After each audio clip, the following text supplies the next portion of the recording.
Venue de Maisons Laffitte, Catherine a débarqué à Montreuil-sur-Mer pour rencontrer Frédéric. L'entretien dure une bonne heure. Elle le questionne, écoute attentivement ses réponses, s'étonne, s'enthousiasme. Elle goûte ses mots. Elle les pose sur le papier. Elle se laisse porter par leur petite musique.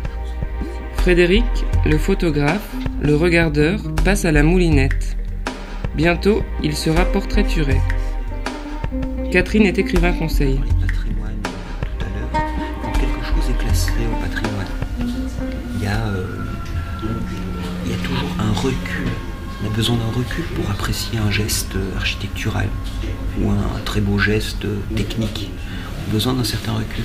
Moi, pareil pour le choix de mes photographies, mes architectures que je photographie, j'ai besoin aussi d'un recul. C'est-à-dire que je m'intéresse aujourd'hui aux années 60, 70.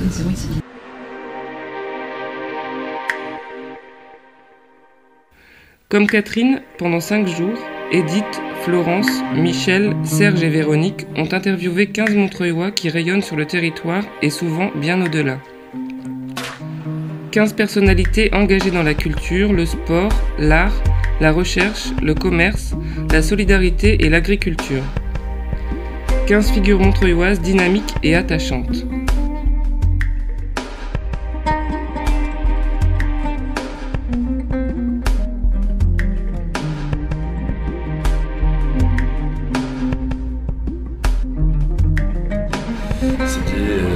Les nageurs qui sont autorisés à nager de plus de 18 ans. 18 ans et moins, plus de 18 ans.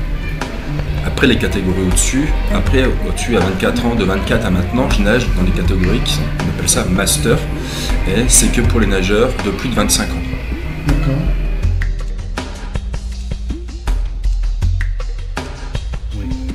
Toutes ces personnes racontent des tranches de vie.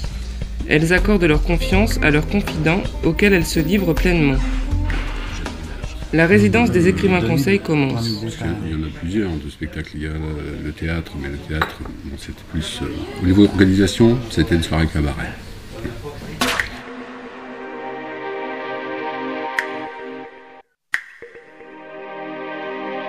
J'ai eu mon plus jeune abonné, avait 6 mois.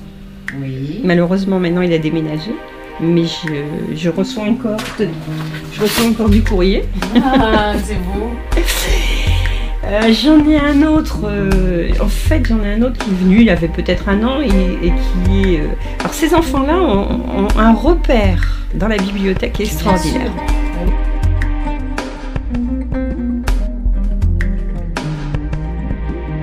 Dans les 2 mètres, vous avez 9 tâches, qu'on appelle donc 9 plots en métal, Ouais. qui sont fixés dans le... Faites-moi un dessin.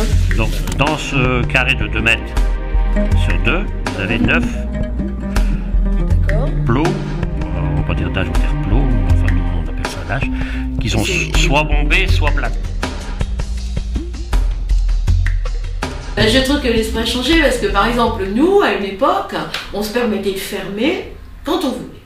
Ça veut dire on était là 2 mois, mais si y avait l'anniversaire d'un copain ou je sais pas quoi, et qu'on avait envie d'y aller, on marquait fermé sans raison. Et je trouve, on dit bon, c'est des fermetures exceptionnelles, fermetures hebdomadaires, mais c'était pas vrai, etc. Donc on a marqué fermé sans raison, des fois, et on partait. C'est vrai. Ça, tu mets pas les crampons quand tu vas bosser. Non, quand même pas. Non, quand même pas. Non, J'évite. ça me rassure. Vaut mieux. Tu prends pas de bière non plus. Ah non, du tout. D'accord. C'est bouteille de Red Bull. D'accord. Donc 5 baby-foot différents et vous tournez sur les 5 baby-foot. Ça dépend que je rencontre. Si je rencontre un Américain, je joue sur sa table, sur la mienne, mais on va jouer sur 2 tables. Ah oui, d'accord.